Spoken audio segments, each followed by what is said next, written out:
At Thanksgiving dinner, my parents labeled me a total failure and kicked me out. Go live on the streets. They had no clue I make $25 million a year, so I just smiled and left 3 weeks later. Can you imagine being told you're a worthless failure by your own family at Thanksgiving dinner? And then, just weeks later, you discover they stole from you, all while having absolutely no idea you secretly made $25 million a year? This isn't just a story about money. It's about a family's toxic obsession, a daughter's quiet fight for survival, and the shocking moment everything flipped on its head. What happens when the black sheep turns out to be the golden goose they tried to pluck? My name is Harper Lane. I'm 32 years old, and trust me, earning $25 million a year doesn't protect you from toxic parents. Money can shield you from a lot of things, rent, fear, instability, but it can't shield you from a family determined to believe the worst version of you. I learned that lesson on Thanksgiving night, standing in my parents' dining room in suburban Portland.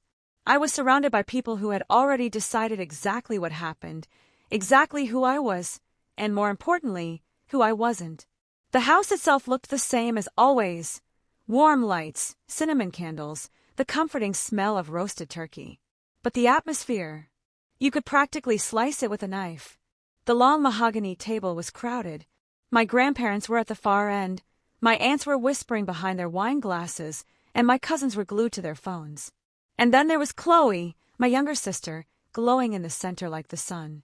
Everyone else orbited her. Her fiancé, Luke, sat beside her with the eager smile of a man who had already absorbed the Lane family hierarchy. Chloe, the pride. Me, the problem. Chloe was everything my parents worshipped. A rising star attorney at a downtown Portland firm. Wedding planned for next spring. A closet of designer coats and a LinkedIn profile, so polished it practically sparkled. My mother couldn't go 10 minutes without slipping in a new brag. Chloe just closed a massive case. Chloe might be promoted to partner early. Chloe and Luke are looking at investment properties. My girl is so smart. Meanwhile, I sat near the end of the table in a chair that wobbled. No one ever seemed to notice the wobble. Maybe that was fitting. Harper, my Aunt Michelle finally asked, after ignoring me for nearly an hour, are you still doing that little online thing? She said little online thing the way someone might talk about a hobby involving glitter and glue. I smiled politely. It wasn't worth explaining that my little online thing employed over 90 people across 3 states, or that one of my companies had recently finalized a multi-million-dollar licensing deal. It wouldn't matter. They'd already decided my life was a phase I'd eventually grow out of. I cut into my turkey, hoping the evening would pass quietly. But peace never survives long in the Lane household, especially when Chloe felt like stirring the pot. It's honestly sad, she announced loudly to Luke, though the entire table could hear. Harper still refuses to finish college. Can you imagine being 32 and still not having your life together? Luke chuckled sympathetically. My mother sighed dramatically, as if I had disappointed her again just by daring to exist outside her script. And then my father, always the judge, never the jury, decided it was time for this year's performance review. He set down his fork with a sharp clink and cleared his throat, speaking loud enough for the entire table to fall silent. Harper, he began, your mother and I have been talking. My stomach tightened. Nothing good ever followed that sentence. You're 32, he continued, his voice growing louder. And you're still chasing those silly internet dreams. You refuse to listen. You refuse to follow the path we gave you. It's embarrassing. My mother nodded quickly, chiming in before I could speak. We're tired of worrying about you. Tired of pretending you're doing fine when you clearly aren't. You never take real advice. You never act like a member of this family. Their words should have stung. Once upon a time, when I was younger and still naive enough to crave their approval, they might have. Now they just washed over me like cold water. Annoying. Predictable. Pointless. Chloe folded her manicured hands on the table and added her own dagger. Her tone sweet as pie. Honestly, Harper, if you had just finished college like a normal person, you wouldn't be such a burden. Some people have careers, not whatever you do. A few relatives exchanged awkward glances. Some looked down at their plates. Not one person spoke up for me. Not even the grandparents who used to slip me candy under the table when I was little. That silence said everything. And then the moment hit its breaking point. My father slammed his palm onto the table, so hard the cranberry sauce trembled. "You're 32 and have nothing to show for it," he barked. "From now on, we're done. No more help, no more pity. If you want to ruin your life, fine, but don't drag us into it anymore." He stood, pointed toward the door, and delivered the sentence that would replay in my head for weeks to come. "Go live in the streets if you have to." A hush fell over the entire room. Forks froze midair. Someone gasped softly. And I, the highest-earning person in that house, owner of a penthouse in Seattle, donor to 3 major nonprofits, employer of nearly 100 people. I just sat there watching the scene like an out-of-body experience. I opened my mouth. For one reckless second, I nearly said it. I make more than everyone at this table combined, but I didn't. Because what would be the point? They weren't interested in the truth. They were interested in the version of me that made them feel superior. So instead, I took a slow breath, pushed back my chair, and stood. "If that's how you feel," I said quietly, "I won't get in your way." My father looked shocked that I didn't argue. My mother blinked rapidly, clearly expecting tears. Chloe wore a half-smile like she'd won something. Without another word, I grabbed my coat from the back of a chair, walked past my family, and stepped out into the cold November air. The wind cut through my sweater, but it felt cleaner than anything inside that house. As I walked down the driveway toward my car, I whispered the truth, only to myself.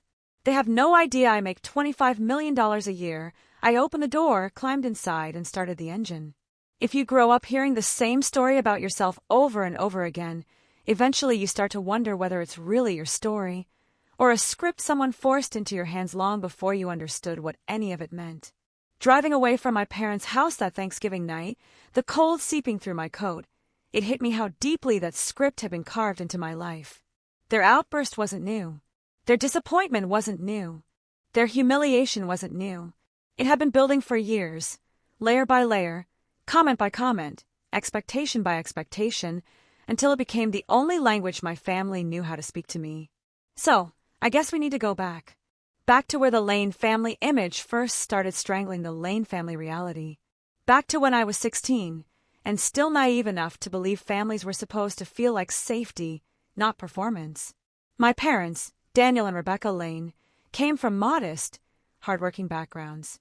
But by the time Chloe and I were teenagers, they had settled nicely into what they considered the respectable middle class. Dad was a supervisor at a construction management company, a job he carried like a badge. To him, respectability came from hierarchy. Someone above you, someone below you, and you sitting neatly in the middle, admired by neighbors for being reliable and stable. He ironed his shirts obsessively. He introduced himself formally, even at backyard barbecues. He couldn't stand the idea of being seen as less than in any social setting. Mom was a school nurse, the kind who was warm with students but cold with adults. She had one guiding question in life, the same one she repeated like a prayer. What will people think? Not what do you want. Not what makes you happy, only what will people think. Her entire existence revolved around avoiding any potential stain on the family image. Reputation wasn't just important to her, it was her oxygen. And then there was Chloe. Perfect, polished Chloe. 2 years younger than me, but always positioned miles ahead. She had private violin lessons, a personal math tutor, dance classes, leadership camps, summer trips abroad. Whatever she touched, my parents treated like destiny. She attended an expensive private school for children with potential, and every dollar spent on her came with a breathless compliment from Mom. She's so poised. She's so mature. She's going places. Dad loved bragging about her GPA to anyone who would listen, even strangers at the grocery store checkout. Chloe was prom queen her junior year, president of the debate team, took photos that always landed perfectly on her Instagram feed. She never broke rules, not because she was inherently good, but because approval was her favorite currency. She knew exactly how to play the part. Smart, charming, compliant, the golden daughter who made her parents glow. Then you have me, the other daughter. I like computers, coding, building little websites from scratch, staying up late dissecting the back end of e-commerce platforms, fascinated by how algorithms worked. I could lose hours debugging a single line of code and feel thrilled when I finally solved it. I wasn't into dances or popularity contests. I wasn't graceful or poised or photogenic in the way my mother desperately wished. I liked quiet. I liked being alone. To my parents, that meant I was odd, antisocial, not a people person. They said it like a diagnosis. When I started helping small businesses make money online at 16, building web pages, designing email automations, testing ad copy, my parents didn't see talent. They saw a phase, a quirk, something I'd grow out of once I stopped being difficult. Meanwhile, everything Chloe did was applauded as if she'd invented gravity. I still remember the dinner when she'd gotten a 97 on a biology test. My mother toasted her with sparkling cider like she'd been accepted to Harvard Medical School. The same night, I tried to share that a client had paid me $200 for a website redesign. My father didn't even look up from his plate. "Don't brag," Mom said sharply. "It's tacky." "But Chloe, just that's different." Different. Everything was always different for Chloe.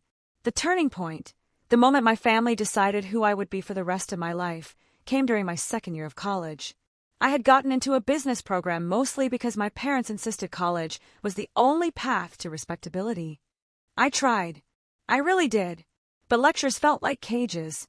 And the more I learned about theoretical business models, the more I wanted to build something real instead of just studying it in a fluorescent-lit classroom. During sophomore year, I took a leap. One of my online projects suddenly took off. An e-commerce automation tool I built from scratch. I was making more money than most of my professors. I felt alive for the first time in years. So, I made the decision that changed everything. I dropped out. I can still see my parents' faces the night I told them. My father went red first. His anger always rose like a slow boil. My mother went pale, her hands trembling the way they only did when she imagined herself being judged by someone else. "You're throwing your life away for some silly.com fad," Dad snapped, pacing the kitchen as if he needed room for his disappointment to stretch. "Do you know how ridiculous this looks? Do you know what people will say?" Mom didn't yell, but her voice was sharper than his. "Harper, why can't you just be normal? Chloe follows the plan. She works hard. She respects her family. Why can't you be more like her?" That was the moment I became the family embarrassment. And from that day forward, every holiday dinner followed the same script. Chloe's achievements were recited like scripture: the perfect GPA, the impressive internships, the glowing letters of recommendation, the prestigious job offers. And then inevitably, someone would glance at me with that practiced look of concern and say something like, "Not everyone finds their path so quickly. Maybe someday you'll go back and finish school. Success isn't for everyone. You'll get there eventually." I became the cautionary tale, the living, breathing example of what happens when you don't listen to your parents. My role, assigned without consent, was to make Chloe look better by comparison. And every time I tried to explain what I actually did for a living, they reduced it to nothing with a single dismissive line. "Just online stuff." I was 18, standing at a bus stop with nothing but a laptop that overheated every 2 hours and a stubborn belief that the internet could change my life, long before it changed anyone else's mind. After dropping out of college, I moved into a tiny studio apartment the size of a storage closet. The walls were so thin I could hear my neighbor sneeze, and my kitchen counter shook when the bus rolled by outside.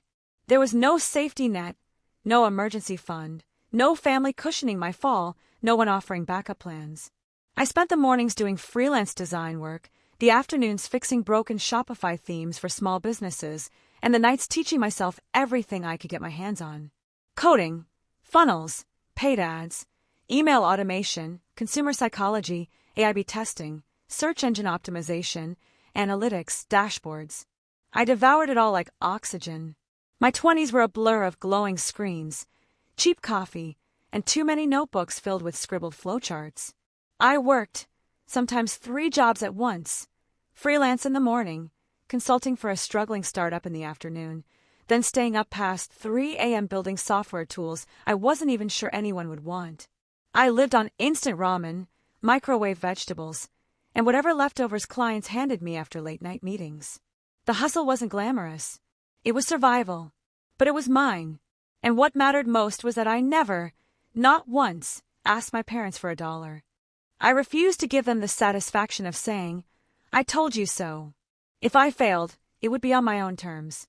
not because I crawled back home begging for money. So, I worked and worked and worked. The turning point came when a small, nearly unknown skincare brand reached out, asking if I could help them fix their website. Their revenue at the time was barely covering expenses, but I saw potential. A great founder, a good product, and terrible digital systems. I optimized their backend, built a subscription retention engine, set up automated email flows, restructured their ads, and redesigned the entire website myself. In 6 months, revenue quadrupled. In a year, they crossed 7 figures. In 18 months, they hit 8. Instead of a flat fee, I had negotiated a tiny slice of equity and a revenue share contract that everyone else thought was pointless at the time. That one decision changed everything. The first time I saw the payout hit my account, I sat on my bedroom floor and cried. Because it felt unreal. Like the first moment someone in the world had said, "You were right to believe in yourself." That success rippled outward. Other brands reached out. Founders talked. My inbox filled. Suddenly, I had more work than one person could handle. So, I did what terrified and thrilled me. I started hiring. First, a designer, then a media buyer, then a data analyst, then a development assistant. And just like that, my one-woman operation turned into a real agency. Lane Digital Systems, specializing in e-commerce automation and performance growth. But I didn't stop there. I created a SaaS tool that automated customer retention for Shopify stores.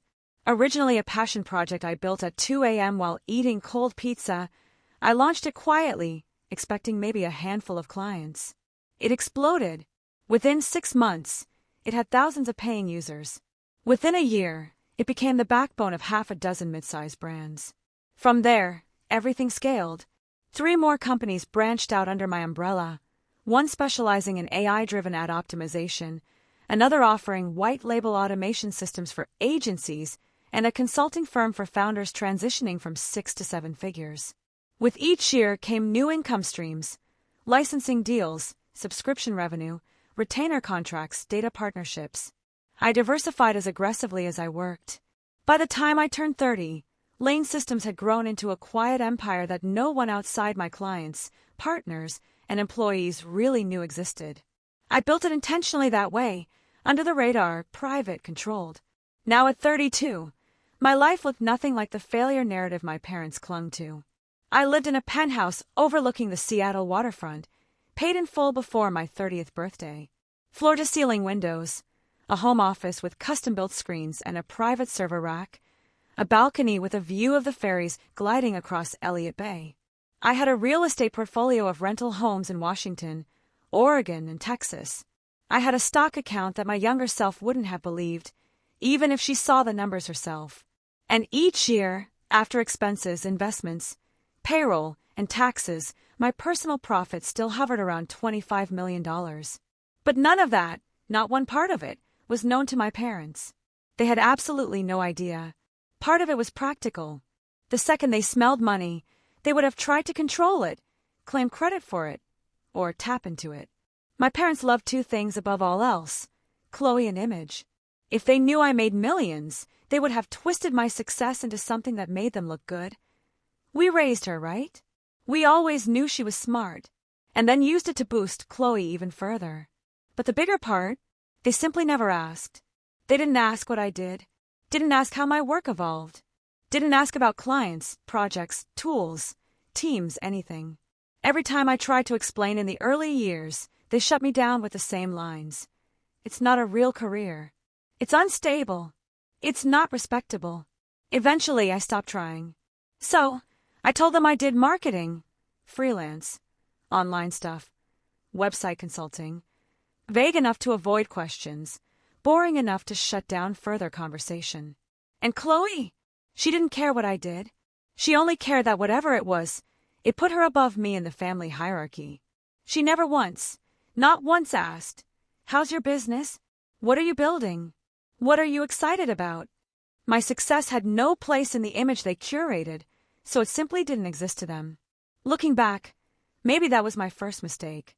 I thought if I kept my world separate from theirs, I could avoid the emotional fallout that exploded that Thanksgiving night. But hiding didn't save me from being misunderstood. It only allowed them to cling to their outdated version of me. Still, I wouldn't change it, because building everything on my own, without their praise, their help, their money, or their belief, made every victory sweeter. Every milestone felt earned. Every risk felt worthwhile. And ironically, every single assumption my family made about me only pushed me harder.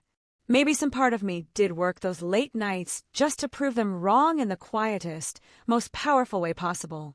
Not with words, not with arguments, but with results. Results they would one day see. Not because I showed them, but because the truth had grown too big for their small opinions to contain. They thought I was a cautionary tale. They didn't know I was becoming the person their future would depend on. And in 3 weeks, they would learn exactly how wrong they had been. The drive back to Seattle that night felt longer than it ever had before. Maybe it was the cold, the kind of cold that seeps into your bones and sits there, refusing to leave. Maybe it was the silence. Maybe it was the way my father's voice, "Go live in the streets if you have to," kept echoing in the back of my skull like a song stuck on repeat. I had heard harsh words from them before, but somehow hearing it on Thanksgiving, in front of an entire table of relatives, landed differently. Not sharper, not more dramatic, just final. By the time I pulled into the parking garage of my building in Seattle, my fingers were stiff from gripping the wheel. I took the elevator up, my reflection blurry in the metal doors. And when I stepped into my penthouse, the scent of cedar and lemon cleaner hit me. A smell that always meant home. Real home. Floor-to-ceiling windows wrapped around the living room, revealing the waterfront glittering under the city lights. Ferries drifting across the dark water like slow-moving lanterns. The hardwood floors. The minimalist furniture. The soft hum of the heating system. Everything felt warm, calm, intentional. It was a stark, almost painful contrast to the words I'd left behind. Go live in the streets. I kicked my shoes off and let them land wherever they wanted. Then walked to the balcony door, pressing my palm against the cool glass. From 3 stories up, the world looked peaceful. No judgment. No disappointed sighs. No Chloe smiling with that patronizing pity she perfected since we were teenagers. My parents had no idea this place existed. No idea what my life looked like outside their narrow lens. If I had shown them this home, they would have found a way to ruin it. Criticizing the view, the cost, the location, the choices. That was the thing about toxic families. Even your wins were treated like disappointments. I showered, made chamomile tea, and tried to sleep, but my mind wouldn't let me. Their voices replayed again and again until the words blended into noise. Useless, embarrassing, still chasing silly internet dreams. It was ridiculous. Irrational. I knew better. I knew what I'd built. I knew the lives I employed, the millions in revenue, the systems I created that kept entire companies running. But even when you grow up and build an empire, something in you always remembers being 16, sitting at the dinner table, getting compared to the golden child who could do no wrong. I slept maybe 3 hours, and then came week 1. No calls, no text messages, not even a passive-aggressive email disguised as concern. You would think after throwing your daughter out of the house publicly, loudly, they would at least check whether she'd made it home safely, whether she had somewhere to stay, whether she was okay. But my phone stayed silent. On Monday morning, I woke at 5 a.m. like always, forced myself into my gym leggings, tied my hair back, and walked to the building fitness center. I ran 5 miles on the treadmill, sweat dripping down my neck, my brain rehashing conversations I wished I could unhear. Then I showered, made a protein shake, and joined my first call of the day with the Europe team. After that came virtual meetings with 2 new partnerships, contract negotiations, a financial review with my CFO, and a strategy briefing for our SaaS development pipeline. From the outside, it looked like a perfectly normal, perfectly productive week. But I felt hollow, like someone had scooped something out of my chest and left the space empty. Not broken, not devastated, just blank. I kept catching myself thinking the same thought over and over. I could buy their house with last month's profit. And yet, somehow, their words still stung. Why did it still hurt? Why did any of it matter? I had left behind their version of success years ago. I had built something extraordinary, something real, something mine. Yet the emotional bruises from childhood didn't fade just because your bank account grew. Money didn't erase the part of you that once begged to be understood. On Thursday around lunchtime, I opened Instagram while waiting for my food to heat up and felt my stomach sink. Chloe had posted a photo from Thanksgiving dinner, a carefully staged shot of her, Luke, and my parents standing in front of the fireplace, smiling like an advertisement for familial bliss. She looked radiant, glowing under the filter, Luke's arm around her waist. My mother's hand rested on Chloe's shoulder with pride. My father stood tall, smug, content. The caption read, "So grateful for family and new beginnings." With a heart emoji, my name wasn't mentioned. Not even a vague, "Wish everyone could have been here tonight," or "Missing a few people but still thankful." It was as if I had already been erased from the family tree. They looked whole, complete, without me. The comments were full of compliments. "Beautiful family. Such a blessed Thanksgiving. So much love here. Congrats on the engagement." I turned off my phone. That night, while brushing my teeth, memories pushed themselves to the front of my mind like unwelcome guests. Other holidays, other dinners, other nights where the message had been the same, just delivered softer. Like the Christmas, when Chloe got the big guest room and I got the sofa. "Because you don't mind, right, Harper? Chloe needs good rest for her college interviews." Or the Easter when my aunt tried to set me up with her neighbor's son because you really need someone stable in your life. Or the 4th of July barbecue when another cousin asked me with the same gentle condescension I'd heard my entire life, "So, when will you get a real job? Something, respectable." Even the seating arrangements told a story. Chloe always sat in the best spots, in the center, where the family could admire her. I always ended up on the folding chair at the corner next to the pantry door. I used to think it was coincidence. Now I wasn't so sure. Pattern. It was all a pattern. And now Thanksgiving had simply been the loudest repetition of what had already been whispered for years. On Saturday afternoon, I found myself standing by the window, staring out at the water again. Cargo ships moved slowly across Puget Sound, sunlight catching on their hulls. I realized then that what I was feeling wasn't heartbreak. It wasn't shock. It was recognition. They hadn't changed. They'd never changed. What happened at Thanksgiving wasn't a break from the norm. It was the norm, just sharpened and magnified. The same dynamic, the same script, the same hierarchy. Chloe shining at the center. Me pushed to the edges, judged for refusing to follow their blueprint. But for the first time, instead of trying to fit their mold, I understood something far more important. Week 2 didn't begin with anger. It began with disbelief. The kind of stunned, quiet disbelief you feel when you realize that even after everything, your family isn't done hurting you. You think the worst moment was the night they told you to go live in the streets. But somehow the real damage doesn't come from the shouting. It comes from the stories they tell about you afterward, when you're not there to defend yourself. It was early Monday morning when my phone buzzed while I was reviewing a proposal from one of our European partners. The message came from Megan, my cousin on my mom's side, one of the only people in the family who treated me like a real human being rather than a cautionary tale. Megan was 2 years younger than me, a graphic designer living in Portland, and she had a habit of sending texts like tiny emotional temperature checks. Her message read, "Hey, just checking. Are you okay? I heard something weird." I replied, "Define weird." 3 dots pulsed, disappeared, then came back again. "Your mom told everyone at church you're couch surfing with friends in Seattle because your little online project failed." I stared at the message for a long time, feeling a strange mix of amusement and pain twist in my chest. Asterisk couch surfing. Failed project. Asterisk of course. It wasn't enough that they kicked me out. They needed a story that made them look like the benevolent, heartbroken parents who had tried everything. I typed back, "I have 4 bedrooms and no couch surfers, but good to know."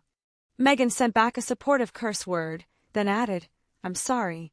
They're making you sound like some lost stray. It's gross." I thanked her, but the truth was, the sting landed deeper than I expected. Because it wasn't new.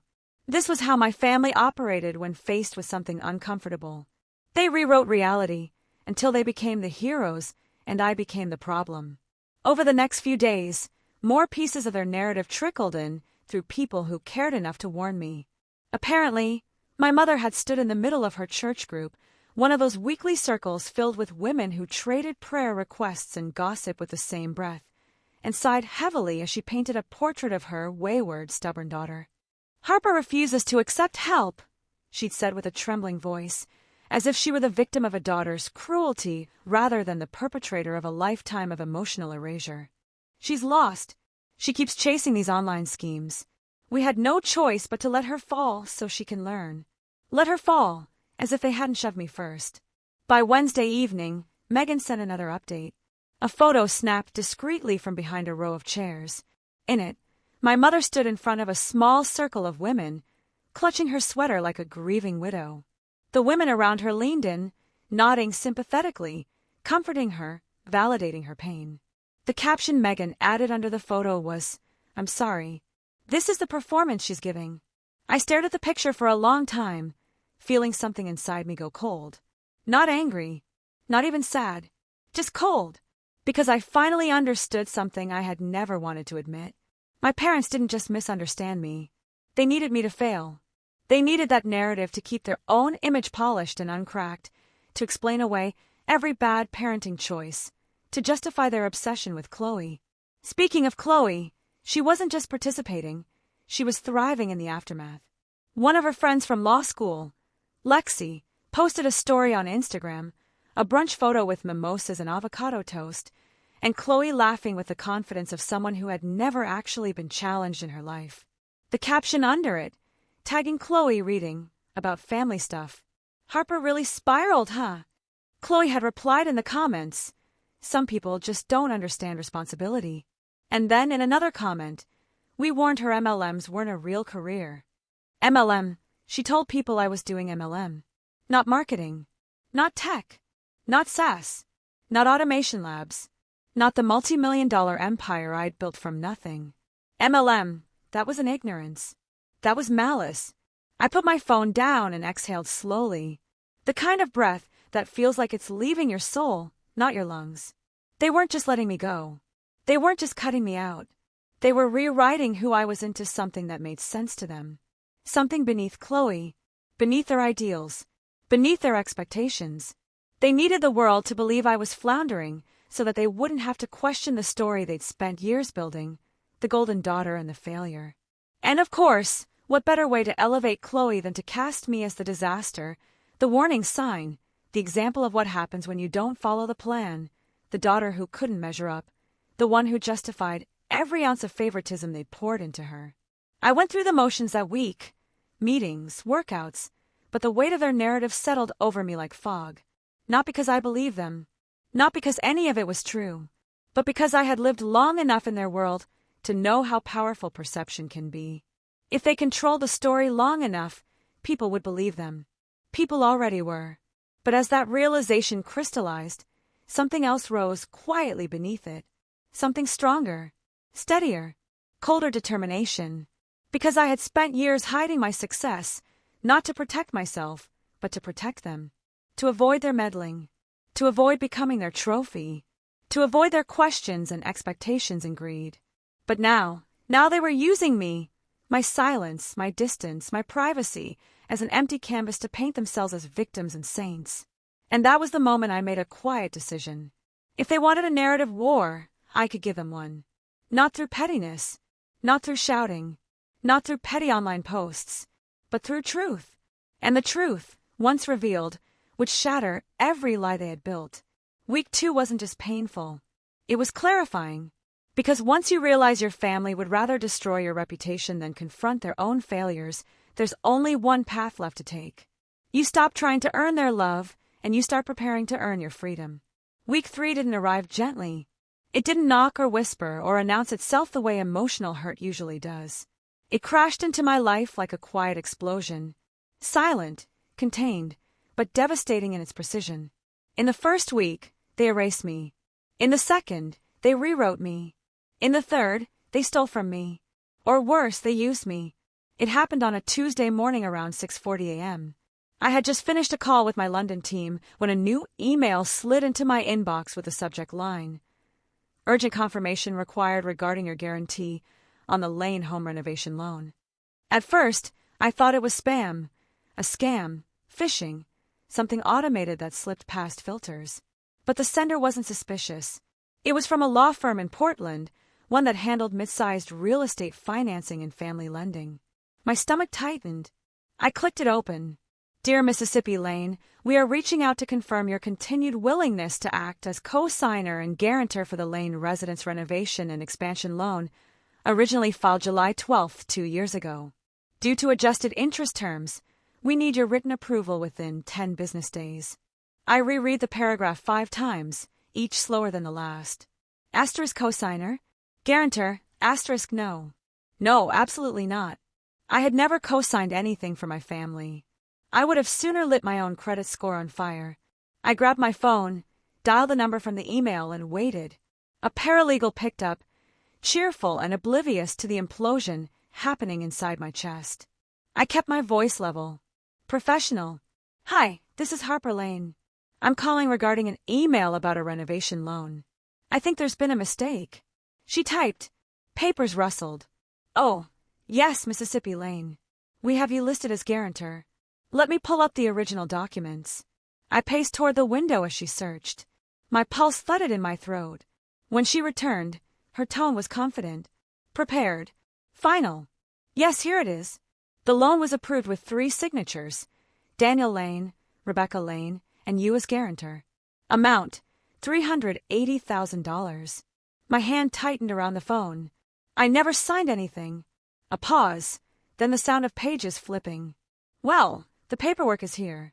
Your signature looks perfectly valid. I asked for a scan. She emailed it.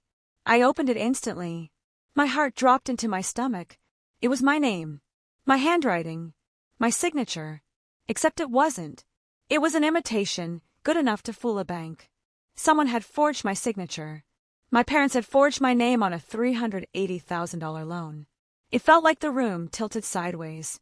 I sank into my office chair, staring at the document as my mind tried to make sense of it. A renovation loan. 2 years ago. Before their fancy kitchen update. Before the backyard redesign they bragged about. Before the new roof, the deck, the property expansion. But then I noticed something else in the paperwork. A section marked discretionary project allocation. A portion of the loan, $90,000, was earmarked for supporting new business ventures within the Lane household.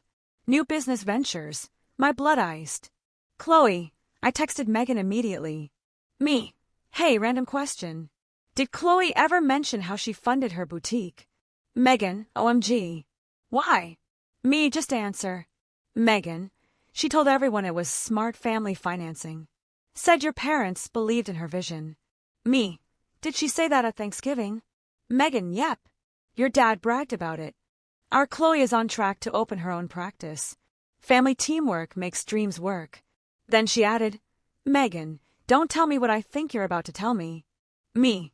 They used my name, my credit, behind my back for her business. Another message came through from her a second later. Megan, Harper. I'm so sorry. That's unbelievable. It wasn't unbelievable. That was the worst part.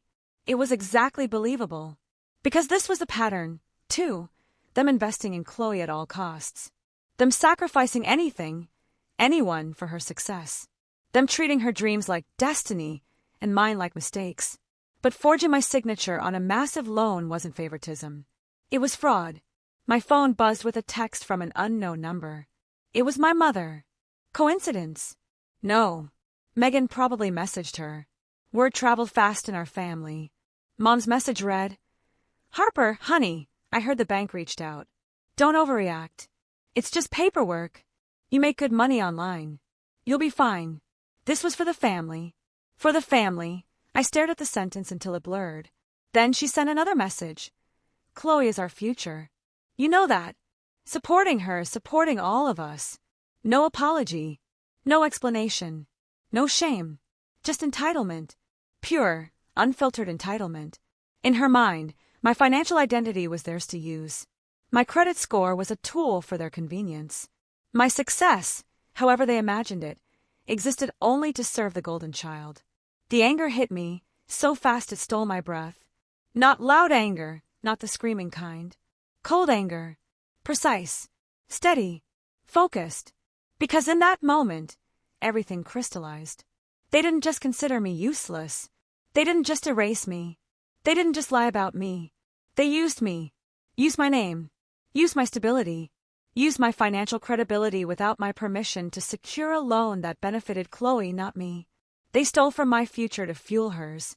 And the worst part, they genuinely believed they were entitled to do it. That was the snap. The exact moment something in me hardened. Not because of the loan. Not because of the debt. Not because of the betrayal. But because I finally saw them clearly. Not as misguided parents. Not as flawed humans. But as people willing to exploit me while calling me a failure. They didn't see me as family. They saw me as a resource. And they thought they'd get away with it. But they had no idea who they were dealing with. Not the 16-year-old they used to shame. Not the dropout they mocked at holidays. Not the daughter they shoved out the door on Thanksgiving. They had no idea. None. What a woman earning $25 million a year could do when pushed. Week 3 didn't break me. It forged me. And what came next? That would break them. The night I discovered the forged loan, Seattle felt different. Colder. Quieter. The kind of quiet that makes you hear your own heartbeat in your ears. I stood by the windows of my penthouse, staring out at the skyline, the ferries drifting like glowing ghosts, the city lights flickering against the dark water, the hum of a world that kept moving, even when mine felt like it had tilted off its axis. For a long time, I didn't move. I didn't cry. I didn't scream. I didn't even curse. I just stood there, letting the weight of the betrayal settle in, piece by piece, until it felt almost physical, like something pressing against my ribs from the inside. I had been humiliated, lied about, erased, used, and now financially compromised by the very people who insisted I was worthless.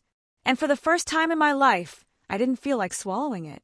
I didn't feel like being the bigger person. I didn't want to endure quietly the way I always had. No. Something had shifted. Something deep. Something final. I wasn't just hurt. I was done. But being done didn't mean destroying everything in a burst of emotion. I wasn't Chloe. I wasn't my parents. I didn't operate on impulse or performance or ego. If they wanted to play with my identity, my credit, my name, then I had to respond in a way that ensured they would never get another chance. This wasn't retaliation. It was survival. I grabbed my laptop, opened a blank document, and typed one word at the top, plan. Then I poured myself a glass of water, sat at the dining table, and started listing every step I needed to take. Not out of anger, but out of cold, calculated clarity. Step 1, law. Before anything else, I needed legal protection. My signature had been forged on a massive loan. That wasn't just unethical, it was a crime. The next morning, I contacted a high-profile attorney I'd worked with on corporate contracts. She specialized in financial fraud, identity misuse, and high-stakes disputes. Once we were on Zoom, I sent her the scanned loan documents. Her eyebrows lifted. "Harper, this is blatant forgery. Whoever did this wasn't even subtle." "I know," I said quietly. "We'll file a fraud affidavit with the bank immediately," she continued, her eyes sharp. "We'll put the loan into dispute, freeze collections, and request a forensic handwriting analysis. We can also request security footage from the branch from the date this was supposedly signed." I exhaled for the first time that day. And if it was my parents? She didn't flinch. Then we build the evidence, and we separate you legally and financially as fast as possible. Step 2, forensic accounting. If they forged one loan, who was to say they hadn't done more? I hired a forensic accountant, an expert who handled messy divorces, embezzlement cases, and inheritance wars. He was the opposite of dramatic. Quiet, methodical, unsettlingly unbothered by the horrors people commit with other people's money. He sent over a list of things he'd start investigating. All financial records tied to my name, credit lines I didn't know existed, applications using my social security number, liens or cosign documents, the renovation project, Chloe's boutique's funding streams, my parents' debt-to-income ratio, any inheritance trusts my parents might be hiding, whether they'd opened additional loans for the family. He asked for permission to comb through public and private databases. I granted it. Part of me felt sick. Part of me felt relieved. Step 3, locked down. That same day, I spent hours securing every aspect of my financial and digital identity. I froze my credit with all bureaus. I locked every account with two-factor authentication. I changed every password. I disabled all outdated credit lines. I removed my parents' home address from anything still linked to my name. I notified my CPA to reroute all business tax documents to a secure vault. I even requested a legal name variation alert to prevent someone from using a misspelled version of my name. By the time I finished, my entire financial existence was fortified. No one could use me again. Not even by accident. Step 4. Not revenge. Revenge is emotional. Information is strategic. I didn't want to destroy my family. I wasn't plotting to ruin anyone's life. I wasn't trying to hurt them the way they had hurt me. But I needed the truth, and I needed to be prepared. Because if they were willing to forge my name once, they'd do it again. And if they were willing to steal from me to lift Chloe up, there was no telling how far they'd go. That night, sitting alone at my table, staring at the lights flickering across the water, I felt the ache of betrayal. Not because I wanted revenge. Because I finally understood. I had spent years trying to keep the peace with people who were comfortable setting me on fire. And I was done burning for their comfort. I wasn't planning war. I was planning escape, a clean, permanent disentanglement from the people who saw me as a tool. But if they forced a war, then I was going to win. Not with rage, but with evidence, strategy, timing, and the truth. I closed my laptop, leaned back, and whispered to the empty room.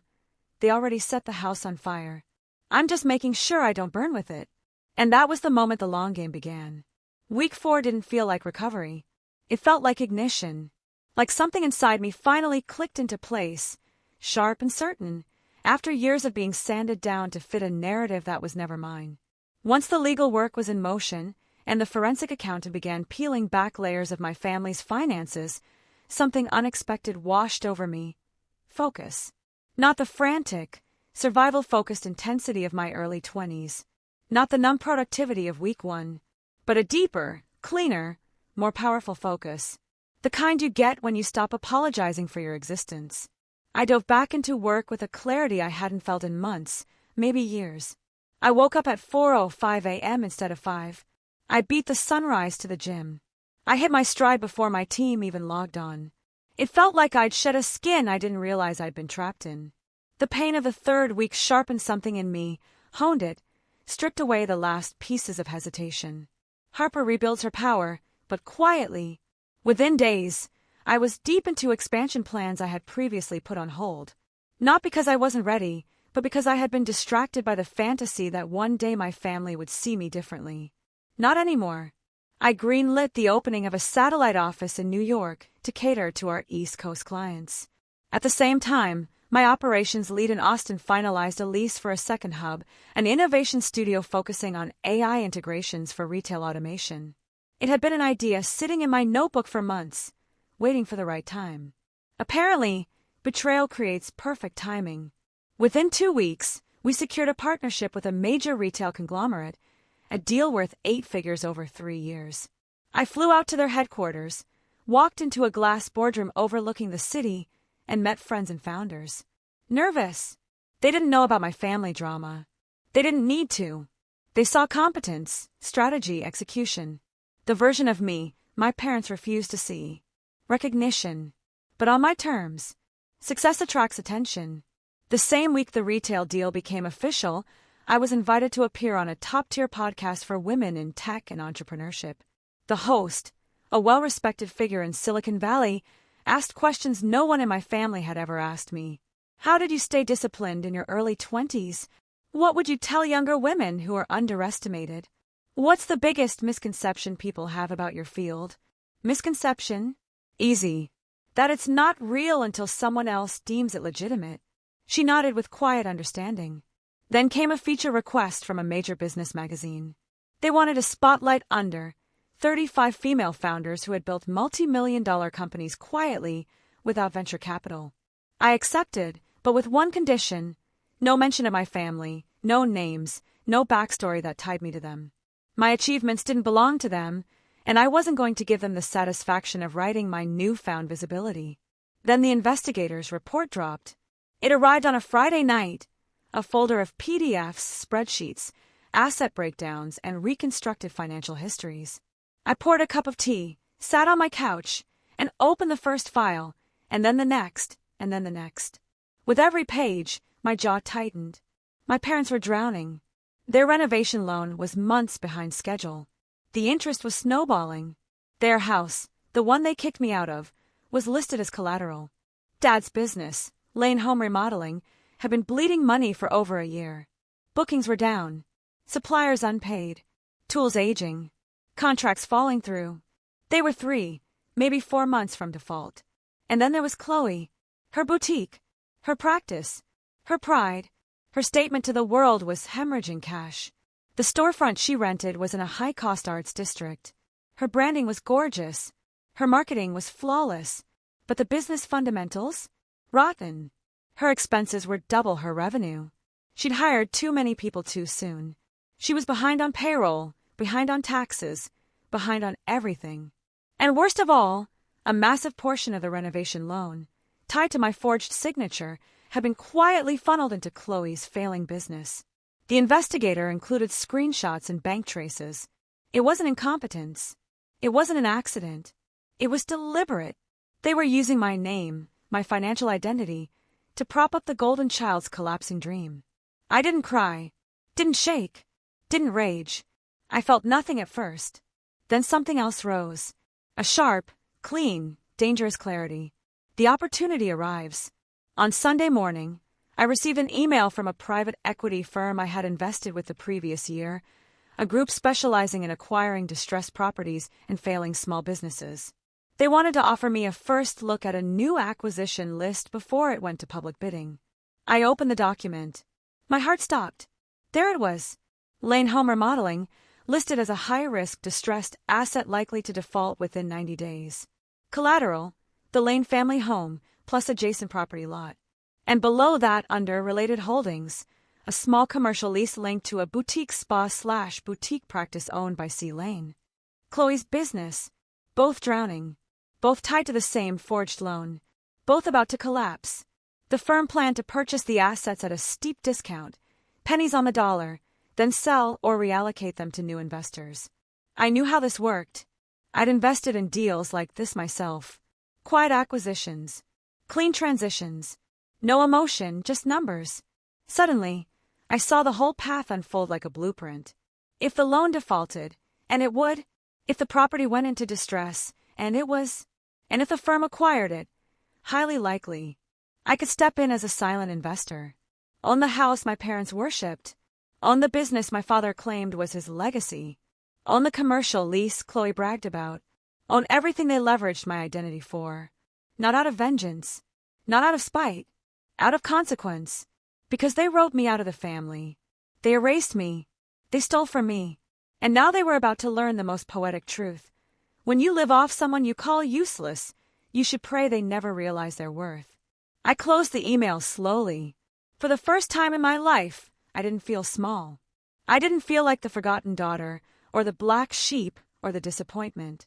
I felt powerful, silent, strategic, focused. This wasn't about revenge anymore. This was about reclaiming every piece of myself they tried to take and building something so undeniable that their entire world would shift the moment they learned who I really was. And that moment was coming soon. 3 weeks after Thanksgiving, Seattle glittered with holiday lights. The air smelling like cold pine and distant cinnamon. The kind of festive atmosphere that makes cities feel softer around the edges. But under all that warmth, something entirely different pulsed inside me. Resolve. Sharp. Unwavering. 3 weeks. Just long enough for my parents to spin their stories. Long enough for Chloe to post curated snapshots of her perfect life. Long enough for them to believe the narrative they had crafted about me had replaced the truth. But also long enough for something else to happen. Something that would change the entire landscape of our family dynamic in a single night. The gala invitation. A week earlier, I had received a formal letter embossed with gold lettering from a Seattle-based foundation, one I had quietly funded for almost 4 years. My company contributed to their youth housing initiative every quarter. I'd always insisted on remaining anonymous, preferring my money to speak louder than my name. But this year, the foundation president wanted to honor one donor in particular, someone who had given enough to build 2 new housing complexes for homeless youth and fund a scholarship pipeline for teens interested in tech. "Harper," she had said over the phone, her voice warm and determined, "it's time the community knows who's behind the work. Please, let us honor you publicly." I hesitated, not because I needed the attention. Exposure had never been my goal. But something in me whispered that the timing was right. That maybe after everything, letting the world see me clearly wasn't vanity. It was reclamation. So I said yes. The night of the gala, the ballroom glowed with white lights cascading from crystal chandeliers. Tables were draped in navy velvet. The air was filled with the soft murmur of Seattle's business elite, donors, volunteers, and city officials. I arrived in a dark emerald gown, hair swept back, makeup subtle but intentional. I looked like a version of myself my family had never bothered to imagine. Put together, powerful, unapologetically present. As I handed my coat to the attendant, I scanned the room. That's when I saw them. My parents. My mother in her pearl necklace. My father with his stiff posture that screamed self-importance. Chloe, wrapped in a sequin dress, clinging to Luke's arm like a designer handbag. They stood near a table of their church group, laughing softly, drinking complimentary champagne, taking in the grandeur of an event they clearly felt honored to be invited to. They hadn't seen me yet, and they certainly had no idea why I was here. The announcement. An hour into the event, the lights dimmed slightly as the MC stepped onto the stage. The crowd quieted. My heart thudded against my ribs. Not from nerves, but from anticipation. The MC smiled, scanning the room. "Tonight," she began, "we want to honor someone extraordinary." A ripple of polite interest moved through the crowd. A donor who has quietly funded some of our most impactful programs. Someone whose success in tech, automation, and e-commerce has made it possible to house over 140 young people in the past 2 years. I watched my parents shift. Chloe straightened. None of them suspected a thing. "And this year, after much persuasion," the MC continued, "she has agreed to let us recognize her publicly." Chloe leaned toward my mother, whispering something smug. I nearly laughed. The MC raised her voice with emphasis. "Please join me in applauding our top donor of the year, a woman whose companies generate over $25 million annually. Ms. Harper Lane." The applause rose like a wave. Hundreds of people clapped. Spotlights swept the room and landed on me as I stood. The moment the light hit my face, my parents' expressions fell apart. My father's mouth dropped open. My mother blinked rapidly, as if trying to reconcile the name with the reality. Chloe went rigid, her fake smile cracking like old paint. I walked toward the stage, each step echoing through the ballroom, each step rewriting years of their narrative in real time. On the stage, I reached the microphone, the applause fading into an attentive hush. I smiled warmly, lightly, but with the kind of composure that comes only from surviving fire. "Thank you," I began. "I'm honored." I let my eyes scan the room, passing briefly over my parents, but not stopping on them. They didn't deserve that acknowledgement. Not here. "I built my first business at 19, I said. Back then, a lot of people told me it wasn't real. That online work was a phase. That I would never make anything of myself. My mother flinched. My father looked away. Chloe swallowed. But I learned something important. I continued, keeping my voice steady warm. Some of us are told we're useless, that our work is silly, that our dreams aren't respectable. A murmur rippled through the audience. But dreams don't need permission, and success doesn't need to be understood by everyone to be real. The room erupted in applause. My parents stayed frozen, their expressions a mixture of disbelief and suffocating realization. Chloe smiled tightly, as if trying to pretend she wasn't internally collapsing. I stepped down from the stage as camera flashes lit the room. Several attendees congratulated me, shaking my hand, thanking me for the work I'd funded. I accepted graciously, each compliment another stitch in the narrative I was reclaiming for myself. Across the ballroom, my mother finally broke out of her stupor. She fumbled for her phone, tapping furiously. My bag buzzed a minute later. "Mom, Harper, why didn't you tell us? We're so proud of you." I stared at the message. Proud. Now that they'd been publicly corrected, now that they realized their useless failure, daughter had been funding programs that their social circle admired. Now that their narrative didn't match reality anymore, I closed the message, left it on read, and slipped my phone back into my clutch. Because tonight wasn't about them. It wasn't about proving them wrong. It wasn't about validation. It wasn't about revenge. Yet, tonight was about taking back the story, showing the world who I really was, and reminding myself that I never needed their approval to shine. The financial reckoning, the real revenge, was still on its way. But this was the first strike. A public truth, so undeniable it shattered every lie they'd built. And for the first time in my life, I wasn't invisible. I was undeniable. 3 weeks after the gala, the storm finally broke. Quietly, exactly as I knew it would, not with sirens or shouting or dramatic revelations, but with a simple email from my attorney at 7:12 a.m. Harper, the Lane home remodeling loan has officially defaulted. Foreclosure proceedings initiated. The investment group is moving forward with acquisition. I sat back in my kitchen chair, coffee warming my hands, and let the truth settle over me. It was happening. All of it. Exactly as the investigator predicted. Dad's business, Lane Home Remodeling, couldn't survive the debt load. His suppliers had pulled contracts. His remaining clients backed out. Payroll was overdue. And because the renovation loan was tied to the family home, the default triggered foreclosure on the house as well. The private equity firm I had quietly partnered with made their move immediately, sweeping in to acquire the distressed assets in a bundle. A deal that looked like just another portfolio transaction on paper, professional, clean, legal. Nothing personal. Except the majority investor behind that deal was me. The warehouse that held my father's tools. The small office on Maple Drive he'd bragged about for 20 years. The house where they told me to go live in the streets. All of it was now under a company whose beneficial ownership listed one name, Harper Elaine Lane. Not through malice, not through sabotage, through consequence, through cause and effect, through their own decisions. The meeting. I didn't want chaos. I didn't want screaming. I didn't want a showdown on their front lawn. No, that was Chloe's style. Dramatic, emotional, designed for sympathy. I wanted clarity, closure, boundaries. So, I had my assistant send a message. Dinner invitation, business opportunity that could help the family. A location was attached, the nicest restaurant downtown. Neutral ground. Public enough to keep everyone civil. They agreed instantly, and when they walked in that night, it was like watching actors in a play. My parents approached with smiles too wide, voices too sweet. Sweetheart. My mother gushed, kissing my cheek like she hadn't told people I was couch surfing.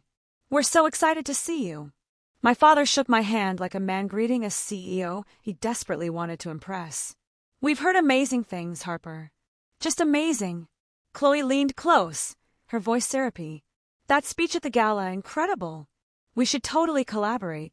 My boutique could help your brand clients create luxury experiences. I didn't correct her misunderstanding of what I actually did. It wasn't worth the energy. We sat. Drinks were poured. Polite conversation floated across the table like delicate bubbles, too fragile to touch. After appetizers arrived, I reached into my bag and placed a dark leather folder on the table. This, I said calmly, is why I asked you here. Chloe's smile faltered. My mother's eyes flicked to the folder like it was a snake. My father leaned back, crossing his arms. I opened it. Inside were printed documents. Clean, organized, irrefutable. I slid the first page toward my father. He read. His face drained of color. This is our shop, he whispered. This is our house, our property deed. This must be a mistake. It was, I corrected gently, but not the kind you think. My mother snatched one of the documents, scanning it so fast she didn't finish sentences. No, this can't be right. How did a private equity firm get the loan? The loan defaulted, I said. Your business couldn't cover the payments. The bank sold the debt. The firm bought it. I let the next sentence land slowly, deliberately. I am the controlling investor in that acquisition. Silence thickened the air until it felt heavy enough to suffocate. My father looked at me with a mixture of fear and disbelief. You bought us out. No, I said, shaking my head. You defaulted, and the firm acquired what was left. Chloe swallowed hard, her voice thin. But why would you do this to us? We're your family. I let out a breath that wasn't quite a laugh. Why would I do this? I didn't force you to take a loan. I didn't tell you to forge my signature. I didn't run your business into the ground. I didn't funnel the loan money into your boutique. Chloe's eyes widened. You don't know that. I do, I said softly. I have the documentation. Her mouth snapped shut. My mother's eyes filled, not with remorse, but with anger. Harper, how could you embarrass us like this? How could you let strangers take everything we've built? This is cruel. I met her gaze. You forged my name on a loan, I reminded her, my voice steady. You used my credit to fund a business I had nothing to do with. You told the world I was homeless, a failure, a burden. You told me to go live in the streets. My father's lips trembled. We were upset. We didn't mean everything we said. I know, I said. You meant worse. Silence cracked through the room again. Then I slid 2 more documents across the table. These are your options. They looked between me and the papers. Confusion spreading. I clarified. Option 1. Sell the business and the assets back at fair market value. The firm, and by extension me, gets fully repaid. You walk away clean. We go our separate ways permanently. My mother stiffened. My father blinked rapidly. Chloe paled. Option 2. I lease the building and the house back to you for 6 months. Full market rate contract. Strict terms. No favoritism. No exceptions. And when the lease expires, we cut all ties. Chloe's voice cracked. You're kicking us out. I'm giving you options, I corrected. Something you never gave me. My father's hand shook as he reached for the last page. It wasn't financial. It was legal. A declaration you will sign, I told them, acknowledging that you used my identity without consent. I will not pursue criminal charges. In exchange, you no longer interfere in my life. No more lies. No more stories at church. No more rewriting who I am. My mother covered her mouth, eyes wet. Harper, you would let our family fall apart over this? I finally let the truth sit on the table between us. You already let it fall apart, I said softly. I'm simply refusing to stay in the rubble. Chloe tried once more, reaching across the table as if she had any right to touch me. Harper, please. You can't just walk away. We're family. I looked at her hand, then at her face. Family doesn't forge your signature, I said. Family doesn't steal from you. Family doesn't call you useless and tell you to go live in the streets. I stood up, slipping the folder back into my bag. You didn't treat me like family, I finished. You treated me like collateral. My mother whispered my name like a prayer. My father tried to stand. Chloe reached again, desperate. But I stepped back, and with calm, final clarity I ended it. You told me to go live in the streets, I said, my voice low but steady. So, I chose to buy the streets instead. Then I turned and walked out of the restaurant, not once looking back, because the moment I left that table, I finally left them. Not in anger, not in revenge, but in freedom. 6 months later, Seattle felt different. Not because the city had changed, but because I finally had enough peace inside me to notice things again. The scent of salt water drifting up from the sound. The hum of ferries cutting across the horizon. The soft glow of cafe windows during early morning walks. For the first time in my adult life, the world didn't feel like something I had to fight just to exist in. It felt like something I could build within, breathe in, live in. My parents, without the spotlight, news traveled quietly, the way truth often does when there's no ego left to broadcast it. My parents sold everything. Lane Home Remodeling went first. After months of sinking deeper into debt, they took the buyout option. Clean, simple, enough for them to close the door without scandal. They moved into a smaller house 2 towns over, a modest, aging 2-bedroom that barely resembled a place where I grew up. Their church groups still greeted them politely, but the spotlight they once clung to so desperately had dimmed. People whispered less. They attended fewer events. Without the facade of a thriving business or a perfect daughter to parade, they kept to themselves. I didn't check on them, but people who cared about me did. Megan, my cousin, sometimes Jacob. They always delivered the updates gently, like handling glass that once cut my hands. They're quieter now, Megan told me once. Life humbled them, Jacob added. Maybe for the first time. Chloe, without the golden path. Chloe's fall was quieter, but heavier. Her boutique closed once the funding pipeline from the renovation loan dried up. She tried to salvage it by downsizing, moving into a smaller space. But without a steady stream of borrowed money, the math didn't work. She tried to pivot, styling, consulting, personal branding workshops. But clients stopped coming once the family name no longer signaled influence. Last I heard, she moved into a small apartment and started working part-time at a retail store while figuring out her next steps. She wasn't ruined, just forced into reality. Forced to build on her own legs, not on the scaffolding of favoritism. And honestly, that was the fairest thing that could have happened to her. My life in Seattle, a new definition of home. My townhouse overlooked the waterfront, warm, plant-filled, lived in. A kitchen that always smelled like coffee. A reading nook by the big windows. A workspace with huge screens and sketches of new product ideas pinned to the wall. It didn't feel like a reward. It felt like something I'd earned long before I allowed myself to claim it. But the best part? The people inside it. My found family. My closest friends. The core members of my team. My mentor, an older investor who had taken me under her wing, not because of what I earned, but because she saw me. And the neighbors. The retired artist downstairs who brought homemade soup when she knew I was working late, the couple next door who invited me to their Sunday brunches, the barista who knew my order without asking. None of them cared who my family was. None of them used me as a cautionary tale or a prop. They just saw me, giving back, the way no one gave to me. I found myself drawn to young founders, especially the ones who had been dismissed by their families. Underestimated, told their dreams weren't real careers. I became a mentor in a quiet, structured way, not to replace what I had lost, but to become who I needed when I was 20. Then I funded a scholarship program, small at first, designed for students cut off financially because they didn't follow the traditional path. Coding, entrepreneurship, design, e-commerce, fields where unconventional kids thrive. Every time I signed a document for a new grant, I felt a piece of my younger self straighten her shoulders. "You're not wrong," she whispered. "You were never wrong."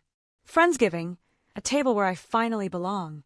That November, I hosted Friendsgiving for the first time. It wasn't planned to be emotional. I just wanted people I loved around a table with good food and warm lights.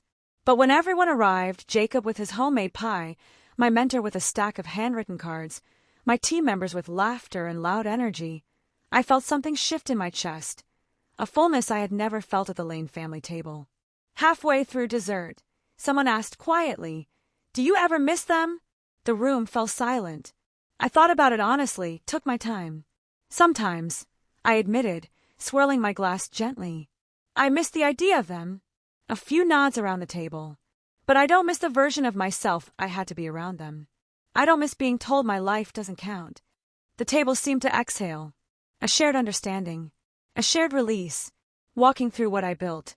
A few weeks later, I walked through the commercial block that had once held my father's remodeling shop.